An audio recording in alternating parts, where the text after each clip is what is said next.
This is Kythe Heller, and I'm here with Mark Patrick Hederman, a monk and former abbot of Glenstal Abbey in Ireland. And we are talking about Fanny Howe. And you have just said that your time with her was quite hilarious.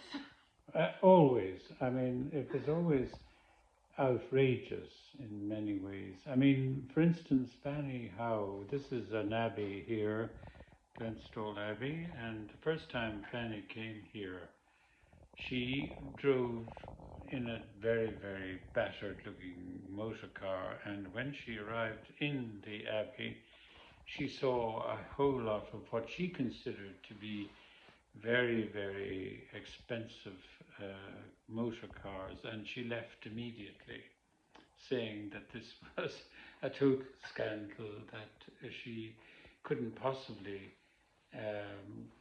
consort with people who had motor cars like that. Now, these could have been anybody who, but I always found that Fanny was a paradoxical mixture of what she claimed to be a Marxist, but all her friends were highly aristocratic, so that she was forever staying in castles and living it up with the most, I suppose you'd call them aristocratic people, having a wonderful menu and various other luxuries, and yet she would be, and of course herself, she wore one single outfit as far as I could make out, and it was always the same, black. Look, she looked like somebody who had just taken a rag off a washing line and draped it over herself. And so, I mean, it was a kind of a terrific combination of Saint Francis on one hand, and then she would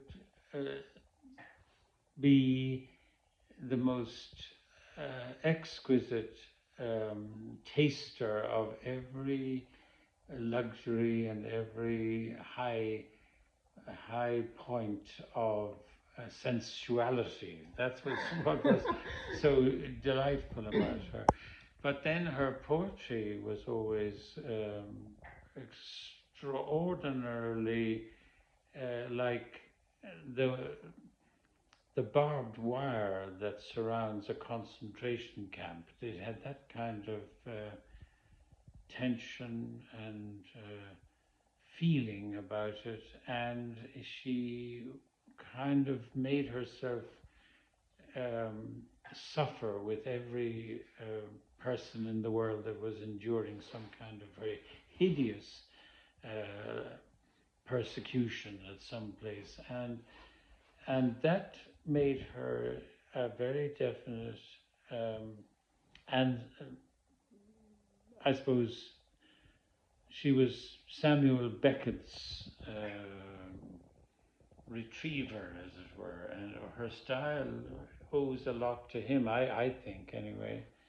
And I do know that her mother was supposed to have had this very torrid affair with Samuel. They both came from Foxrock in Dublin, so that when her marriage in Boston wasn't quite as successful as she had imagined, that she came home and had this very, very torrid relationship with Samuel Beckett, so that Fanny and Suki, I think, were always slightly perplexed as to whether they were the offspring of Sam Beckett or of their own father.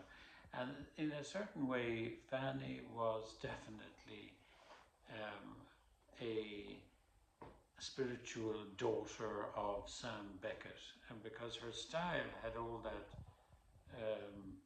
very, very tense and sparse electricity about it, which meant that you never knew, you could never guess what the next word was going to be. It was always a huge surprise and sometimes a shock to go from one end of a sentence to the end of the sentence, because she had this incredible capacity to do a complete U-turn, and that the word you met when you turned the corner was absolutely different from what you had expected.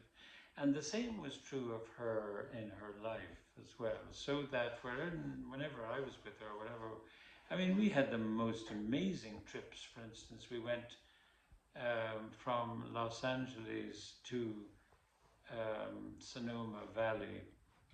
She was driving, and I mean, when you say she was driving, she was a racing driver as well as everything else. I mean, people who come, little country people from Ireland who were driving along the coast with Fanny Howe, it was like as if you were in some kind of a race that was going.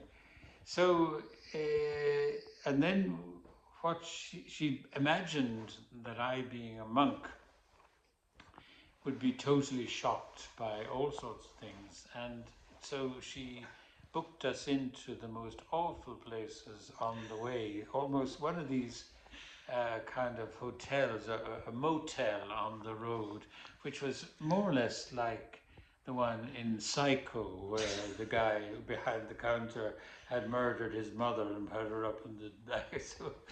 So no, she was having a shower, I remember. But anyway, we said, no, we're not staying in that dump. And Fanny was very disappointed then. So then we would go to this other place which she had adopted called Sky Farm, where the man who owned the Sky Farm had everybody staying in wine barrels, that the two adjoining properties to his hermitage were very successful vineyards, but they had given up using wood, and so they were using aluminium. And so he bought all the huge big wine vats, and then we went to sleep in these. The smelt of wine, and when the rains came in the springtime, all sorts of snakes joined you in the wine vat as well, in your sleeping bag. So these these are the experiences that I associate with Fanny, what you might call extremist spirituality, and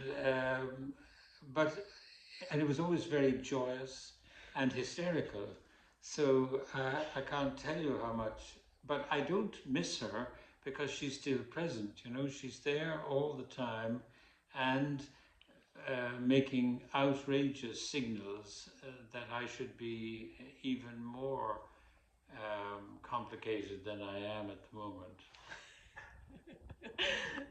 Thank you very much. What do you think? Are you seriously thinking that?